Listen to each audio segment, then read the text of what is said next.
inaalo kayo ng Panginoon ng katiyakan. Tanggapin mo ng buong puso si Jesus Christ. Yung Jesus Christ na buhay, nagkatawang tao, namatay sa krus. At pagkalipas ng 3 araw, siya muling nabuhay at muling babalik. Kaya tayo po'y manalangin ng pagtanggap. Sumabay po kayo sa maikling panalangin. Pag sinabi kong Panginoon, sasabay kayo. Panginoon, sa umagang ito, inaamin ko po na ako'y makasalanan. Walang magagawa kung wala ka sa buhay ko. Nagsisisi ako sa aking kasalanan at sa oras na ito, tinatanggap kita na aking Panginoon at sariling tagapagligtas. Ikaw nawa ang maghari sa buhay ko. Sa pangalan ni Kristo Jesus. Amen. Una, sabi rito, naiiba ang kapayapaan na galing sa Diyos. Bakit? Kasi kahit may problema ka, payapa ang iyong isipan. Maraming mga tao ngayon ay nadidepress, nai-stress at puno ng anxiety. Kasi marami silang alalahanin sa buhay. Wala silang kapayapaan. Kaya napipilitan sila na gumamit ng pinagbabawa na gamot, alak, sigarilyo, sugal, at iba pa. Kasi hinahanap nila ang kapayapaan sa bisyo. Hinahanap nila ang kapayapaan sa mga bagay-bagay ng mundo. Kaya sabi rito, kahit meron kang problema, payapa ang isip mo kasi yung kapayapaan na yun ay mula sa Diyos. At sino lang magkakaroon ng tunay na kapayapaan? Yung tumanggap kay Kristo. Yung nagsisi ng kasalanan at tinanggap si Kristo bilang sariling tagapagligtas. Kaya sabi doon, ang kapayapaan na iniiwan ko ay iba sa kapayapaan na binigay mo ng mundo. Nang ibig sabihin, kahit may problema, payapa ang isipan, kahit may karamdaman, kahit may nararamdaman ka. Kaya kung sa umagang ito, hindi ka mapakali, nahihirapan ka, hindi mo alam kung uupo, tatayo, higa, kasi wala kang lugar na maging payapa ka. Hindi mo alam kung anong gagawin mo. Lumapit ka sa Panginoon. Kilalanin mo siya ng personal na tagapagligtas. Then kahit may pagsubok, kabi-kabila ang pagsubok sa buhay ay pangkaraniwan, sabi sa Bible. Walang pagsubok na darating sa atin na hindi pangkaraniwan. At hindi nawawala ang pagsubok. Pagkatapos ng isa, meron na naman. Pagkatapos ng isa, another pagsubok na naman. Pero ang kahalagan, sabi sa 1 Corinthians 10:13, there are no temptation taking you, but such is common to man. And when the temptation comes, He is faithful to help us to escape from this temptation. Kaya kapag tayo ay nagtiwala sa Panginoon, tutulungan niya tayo. Kahit maraming pagsubok. Then, sabi rito, kahit walang maraming pera, alam niyo, ang mga tao, malalaman mo na masaya, lalo na pag may pera. Ngayon, pag walang pera ang tao, mainit ang ulo, laging galit, madaling magalit.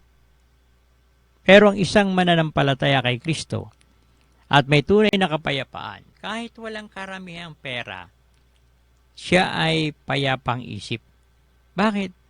Kasi sabi sa Hebrews 13 verse 5 and 6, I will never leave thee nor forsake thee. Hindi kita iiwan. Hindi kita pababayaan. Ngayon, kapag tayo po ay may promise mula sa Diyos at kilala natin ang Panginoon, sabi sa Psalm 121 verse 2, my help cometh from the Lord which made heaven and earth. Ang tulong ko ay nagmumula sa Panginoon na lumikha ng langit at lupa. Ngayon, kung ang ating pinagmumulan ng tulong ay ang Diyos na lumikha ng langit at lupa, hindi ka napupuno ng anxiety. Hindi ka napupuno ng pag-alala, kundi napupuno ka ng kapayapaan. Kaya sabi po sa Philippians 4:6 and 7, be careful for nothing but in everything by prayer, with supplication and thanksgiving, let your requests be made known unto God, and the peace of God which passeth all understanding shall keep your heart and mind through Christ Jesus. Sabi ron, huwag tayong mabalisa sa anumang bagay. Sa halip, dali natin sa prayer. Lord, ito po yung pangangailangan ko, ito po yung karamdaman ko, ito po yung mga pagsubok ko, lahat ay dali natin sa Panginoon sa prayer. Kaya sabi sa 1 Thessalonians 5:17, pray without ceasing. Manalangin walang tigil. Ang Diyos ay sumasagot sa panalangin. Kaya kung meron kang mabigat na dalahin ngayon, problema, karamdaman, dalhin mo sa panalangin. Napapakinggan ka ng Panginoon. Kung hindi mo alam ang gagawin mo, lumapit ka sa Panginoon sa prayer. Kaya sabi rito, kahit walang maraming pera. At sa Hebrews 13 verse 5 and 6, sabi rito, I will never leave thee nor forsake thee. Kaya kung ikaw ay anak ng Diyos at may mga pangako ang Diyos sa iyo, kahit walang maraming pera, ikaw ay nakakangiti, ikaw ay masaya, kasi alam mo, hindi ka pababayaan ng Diyos. Alam mo na ang tulong mo ay nagmumula sa Panginoon. Hindi lahat ay kayang solusyonan ng pera. Kahit lahat ng pera sa buong mundo ay nasa iyo. Pero kung oras mo na, hindi kayang dagdagan ng pera ang iyong buhay. Kaya ngayong tayo po ay merong tamang ugnayan sa Diyos, sapat na yun para tayo maging payapa. Kasi hindi tayo pababayaan ng Diyos. Pahirap ng pahirap ang buhay. Pamahal ng pamahal ang mga bilihin. Pag tayo tumingin doon, madi-discourage tayo, may stress tayo. Yung kinikita mo, kulang pa. Isipin mo, kung ang kinikita mo ay 480, ang baboy ay 400, 1 kilo, ang bigas 50 plus, paano ka mabubuhay? Kung umuupa ka pa ng bahay, kuryente, tubig, para magkakasya. Ngayon, kapag tumingin ka sa mga bagay na, madi-discourage ka. Mawawalan ka ng loob. Pero sabi sa Hebrews 12:2, looking unto Jesus, the author and finisher of our faith. Sa Panginoon tayo tumingin. Huwag sa ating problema. Huwag nating tignan yung ating kahinaan. Huwag nating tignan yung ating karamdaman. Ang tignan natin ay ang Panginoon. He is the author and finisher of our faith. Kaya, ang problema hindi nauubos. Ang pagsubok ay hindi nauubos.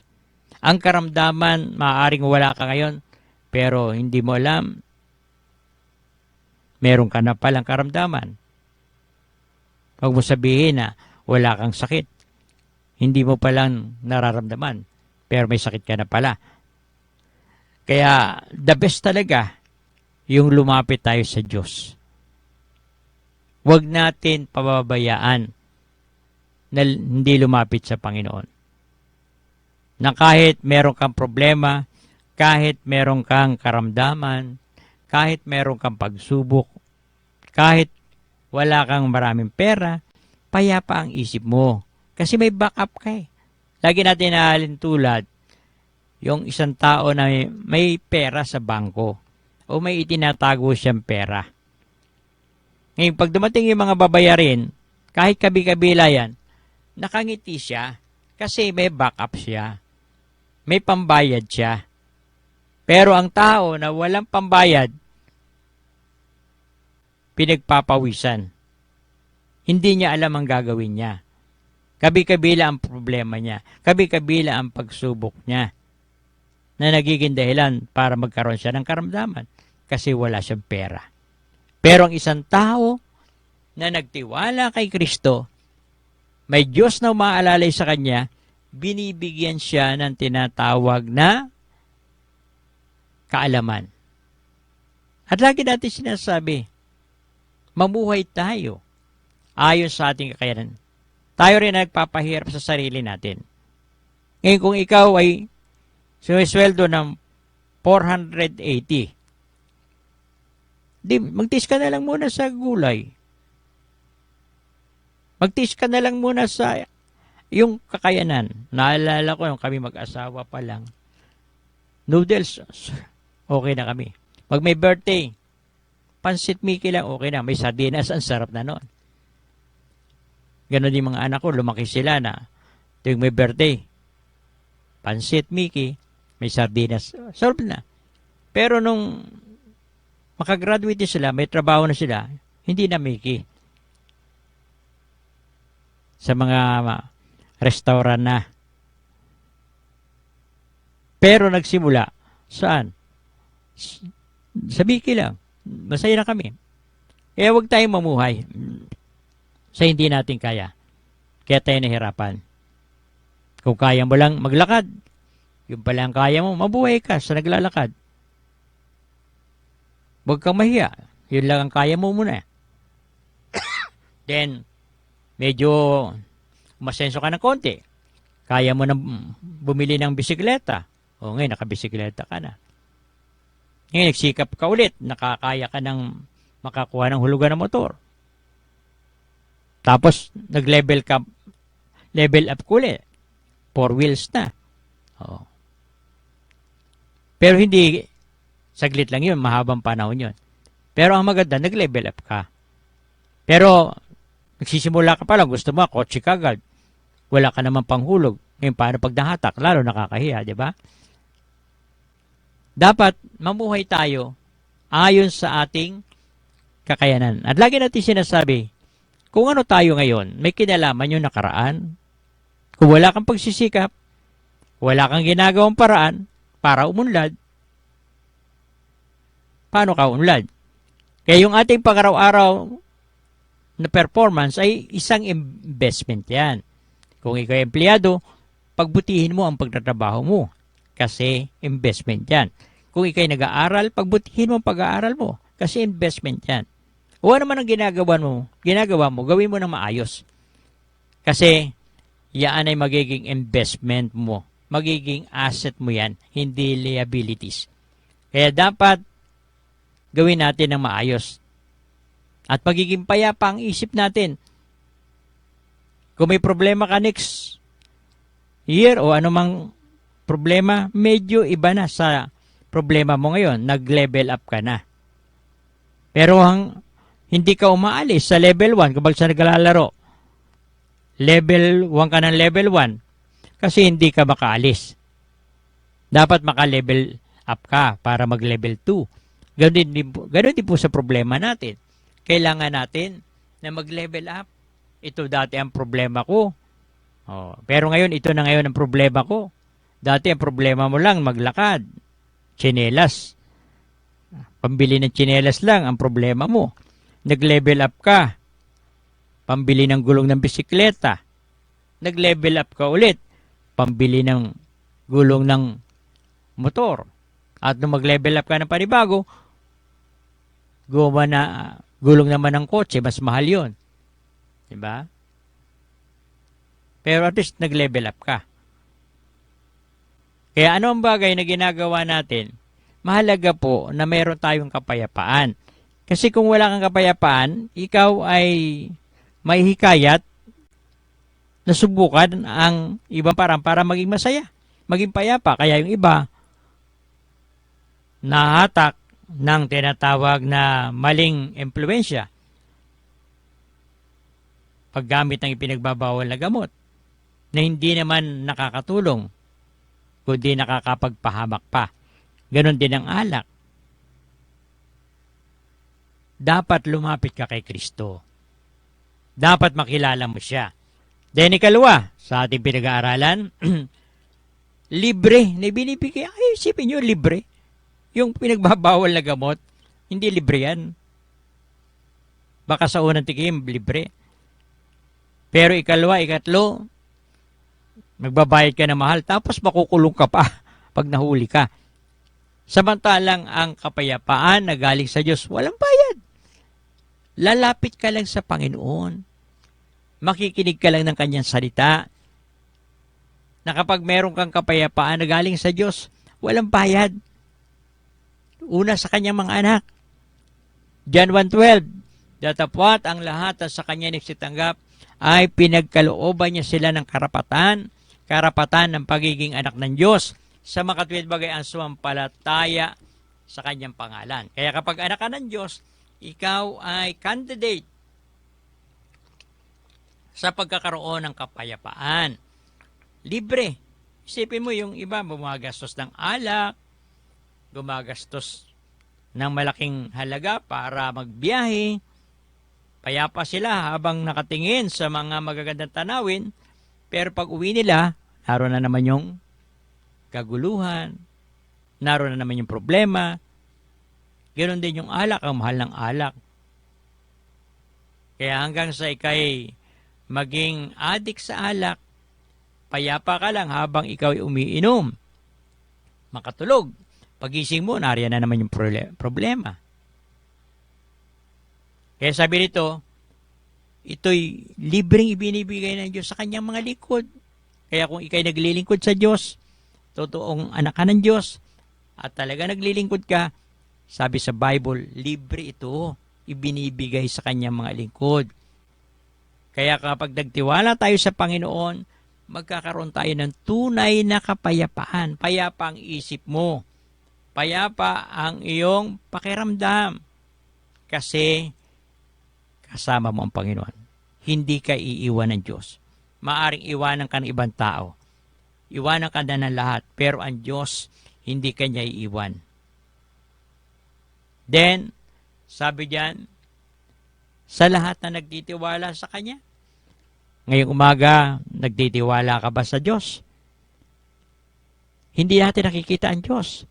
Pero nakikita natin ang Kanyang presence. Parang sa hangin. Nakita ba natin ang hangin? May nakakita ba sa hangin? Wala. Pero bakit tayo naniniwala na humahangin? Kasi gumagalaw yung isang bagay. Yung dahon, o ano mga bagay na tinatamaan ng hangin, gumagalaw. Ang nakikita lang natin, yung mga gumagalaw na mga bagay. Kahit na yung wind. Kaya nakikita natin yung moving air. Kasi mga small particle of dust at iba pang nasa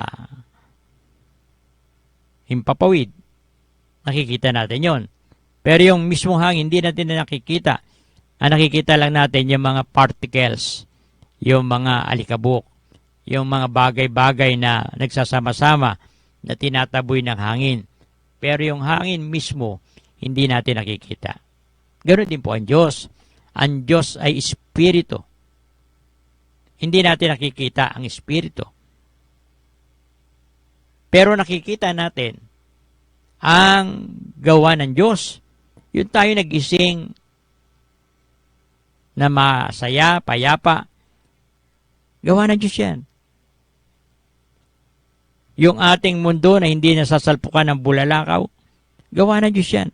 Ang mga scientists, mga stargazer, yung mga nag-aaral ng mga kalawakan, sila na natatakot kasi nakikita nila yung mga meteors o bulalakaw na bolang apoy na anumang oras ay madait dito sa ating mundo, sunog tayo. Pero salamat, may Diyos na kumokontrol ng lahat ng bagay. Tignan na lang nga natin yung mga planeta, nakahang, pero hindi nakikita ng tao yung gawa ng Diyos. At sinasabi pa nila na ang tao galing sa unggoy. Pero hindi naman sila papayag kasi mukhang unggoy. Di ba? Hindi naman sabihin mong mukha kang unggoy, galit na galit. Pero naniniwala sila ng tao'y galing sa unggoy. Hindi tayo galing sa unggoy kasi nung nilikha ng Diyos ang unggoy, isang salita lang ng Diyos nagkaroon ng unggoy.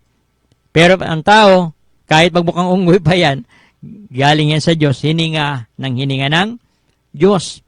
Kumuha siya ng putik, hininga ng buhay, at yun yung tao. At hindi siya galing sa unggoy. Di ba? Kaya, maraming mga tao nagmamarunong, pero sila mangmang. Tingnan nila yung mga planeta.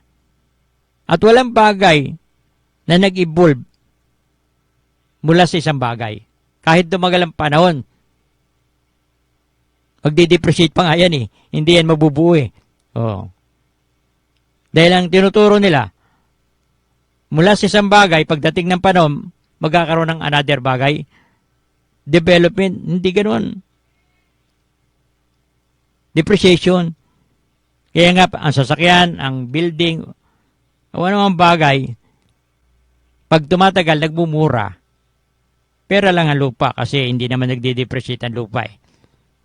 Pero yung sasakyan, yung bahay, at iba pang mga gamit, mula sa original, yan po'y papunta sa pagkaluma, hindi sa pagkabago. O magkakaroon ng another bagay.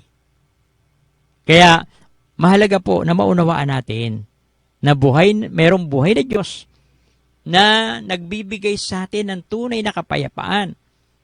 Kaya nga, kapag nagtiwala ka, mararanasan mo. Hindi natin nakikita ang Diyos, pero nakikita natin ang kanyang mga gawa. Kahit dito sa ating programa. Kaya nga meron tayong partnership. Huwag niyong kalilimutan yung ating partnership. Yung ating GCash number. Merong ilan-ilan na nagpapadala. Baka ikaw yung karagdagan.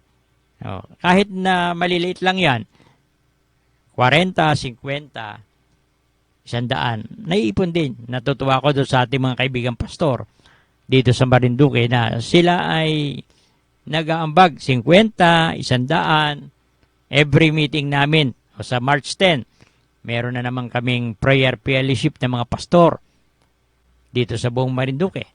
O nagbibigay sila ng 50, pinakamalaki 100, nakakaipon din. Tapos may ilang nagbibigay. Kaya huwag niyong kalilimutan yung ating partnership, yung ating GCash number, 099-5540-6598. Kahit konting halaga lang, pag pinagsama-sama, parang walis tingting. Pag pinagsama-sama mo, yung tingting, malaki ang magagawa. Pero pag isa lang ang tingting, konti lang ang magagawa. Kaya huwag niyong kalilimutan, yung ating GCash number, 099-5543-6598. At nasa screen po yan ng Marinduque News. Dito lang sa radyo natin, hindi nakikita kasi boses lang yung naririnig natin dito. Pero sa screen ng Marinduque News, makikita niyo yung ating GCash number. Kaya mahalaga po na yung ating kapayapaan. Libre lang, walang bayad. Sa lahat naman nagtitiwala sa Diyos. At sa mga sumusunod sa Kanya. Subukin niyo ang Diyos. Sabi sa John 15:7, if you abide in me and my words abide in you, as whatever you will, it shall be done to you. Kahit sa pagbibigay sa ating partnership, subukin nyo na magbigay kayo. Hindi kayo kukulangin. Sabi sa Philippians 4:19, but my God shall supply all your need. I-challenge mo ang Panginoon. Subukin mo ang Panginoon. Hindi ka mapapahiya. Biruin mo na maging part ng ating partnership. At ikaw ang mabibiro. Bakit? Kasi mararamdaman mo, makikita mo na ang Diyos na iyong pinagtiwalaan ay buhay na Diyos. Merong kapayapaan. Kaya, kung wala kang kapayapaan, magtiwala ka sa Panginoon. At sa ating pagpapatuloy, binabati natin ang ating mga kaibigan sa Canada, Pastor Arnold, Pastor Benson, at si pa nating kaibigan dyan sa Canada. Sa US, wala Pastor Gentry, si Pastor Mike Galvez, ganon din, binabati rin natin Sister Olive at ang kanyang pamilya. Ganon din, binabati rin natin si Pastor June Pisanya. Ganon din si Pastor Noel Evangelista. Ganon din mga kaibigan natin dyan sa Australia. Ganon din sa Europe. Ganon din sa Middle East. Ganon din sa Cambodia, Vietnam, sa Myanmar, Thailand, Laos. Ganon din mga kaibigan natin sa